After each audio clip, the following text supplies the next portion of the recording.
Hey, what's up everyone? It's Matt Karma, founder of TBTC, and in this video, I'm going to show you 5 simple tips that you can start to implement today to allow you to have proper running form. So maybe right now you're in the process of just starting to run and you're like, you have no idea where your arms are supposed to be, where your hands are supposed to be, and you want to just know exactly how to run properly, or you have been running for a period of time and you just want to fine-tune how you run. Okay, so here are 5 simple tips. The first thing that I want you to think about is your shoulder blades. Okay, what you want to have is a slight retraction with your shoulder blades, and basically all that means is you want your shoulder blades to be slightly back. The challenge with a lot of people is that their shoulders are forward. And what this doesn't allow you to do, which gets back into not just having proper running form, but running for a longer period of time, more efficiently, is breathing. Okay, your ability to run for a longer period of time is a lot of it is going to come down to how much oxygen you're allowing into your lungs. So you right now, if you're watching this video and your shoulder blades are really far forward, go ahead and do this, right? Bring your shoulders really, really far forward like this and try and take a big deep breath in. Compared to shoulder blades right back, over exaggerated,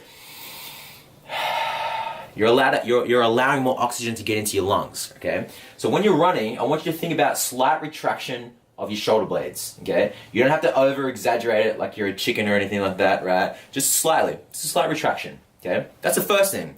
The second tip is gonna come down to your head position, okay? The challenge with a lot of people, especially if they're working a desk job, is that their chin is either too far forward, okay?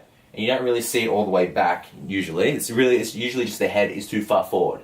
So what I want you to do is, when you are running, imagine that you have like a string attached to your head, okay? String attached to your head, and it's literally someone there pulling you up, okay? So you're keeping a nice straight kind of posture, shoulder blades slightly back, and you're not like this, you're not looking down, you're not looking up, it's just slightly, just looking forward. Yeah, and again, coming down to the airways, allowing oxygen to get into the airways, is if your chin is like this,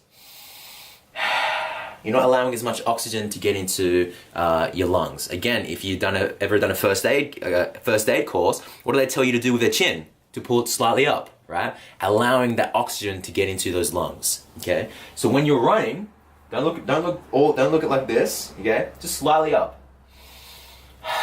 And then you're able to breathe more efficiently, you're able to have proper running form, and you're able to run for a longer period of time.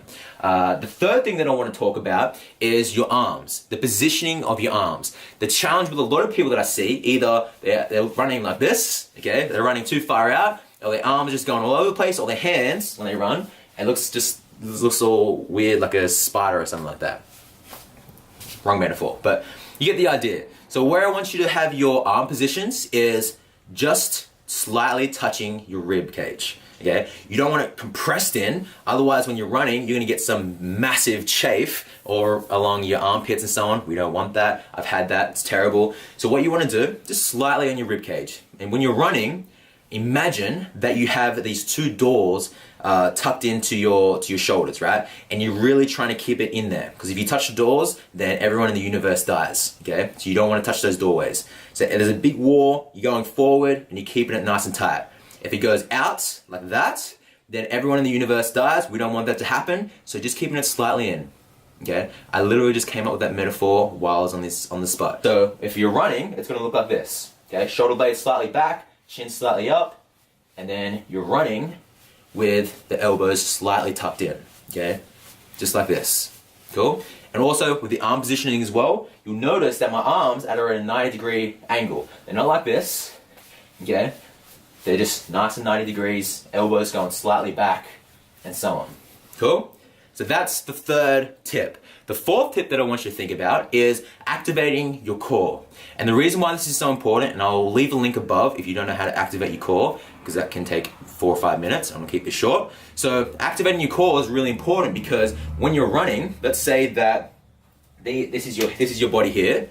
Okay, I'm literally just making this up on the spot. If this is your body here and down below is your hips, when you're running, as you take one step forward, use your 2 legs here, as you take one step forward, if your core is switched off, you'll notice a lot of hip swinging, okay? Going side by side by side by side. And if there's a lot of pressure, which is gonna come down to number 5, if your foot positioning isn't correct, it's going to put a lot of pressure on your back while you're doing hip rotation. Okay, as you have a strong core, you'll notice that there isn't going to be as much hip rotation. There is going to be hip rotation, but not an excessive amount, which won't cause you to have any back problems along the journey if you're running for a longer period of time and running for a long period of your life. Okay, so activating your core will definitely help you with your hip positioning, which will also help you to run for a longer period of time as well, because you're more efficient with your running. You're saving more energy, which allows you to run longer. So what I'll do is I'll leave a link below that teaches you how to activate your core. The fifth tip that I want you to think about,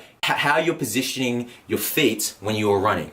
Okay, this is a massive problem with a lot of people, especially if they have any postural issues. Either they've got internal rotation where their feet go in like this, okay, their feet, or it's like external rotation where their feet are going outwards like this. But what I want to talk about is when you run, thinking about where you want to land on your feet. So I'm actually going to head outside in a second and demonstrate this. But basically what I want you to think about is if this is your foot right here, this is my shoe. I'm going to put this on in a second.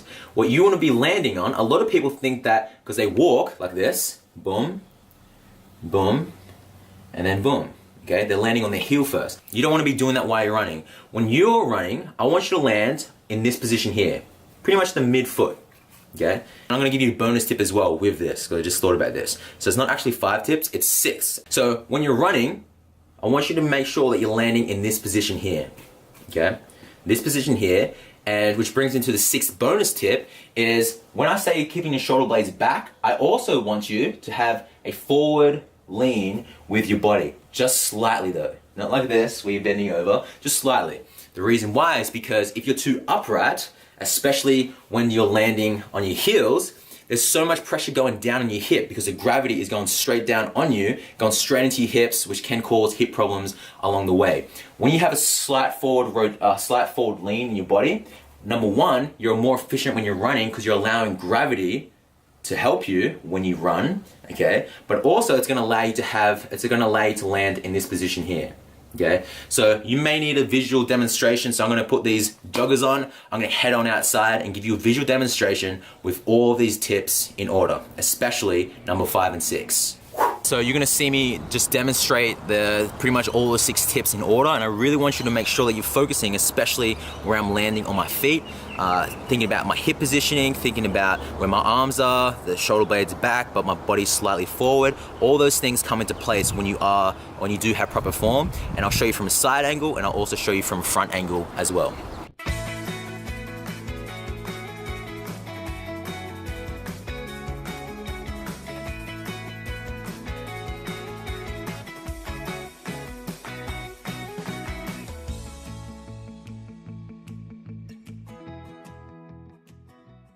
I really hope those tips have helped you, and just another few things just while I'm on the spot is also keeping in mind that with your hands, come here Hades, inside, stay in there. Just another few things that with your hands, you can either keep them straight, if you don't want to look like the Terminator or anything like that, then you can just tuck them in, or you can just have them side by side, keeping your thumbs facing up. And also, if you do want to learn how to breathe properly while you run, you can check out my other video. I'll leave a card at the top that you can click on, or I'll leave it in the description so you can check out how do you breathe properly while you are running. So make sure you go ahead and incorporate this into your next run that you do, and let me know how you go. Make sure you leave a comment below, tell me how you thought about this video, or come back to it when you start to implement this in your next jog, and tell me how it went. I really hope this video has helped you. Please subscribe to this YouTube channel, and until I see you in the next video, remember to love all living things, and most importantly, love thyself.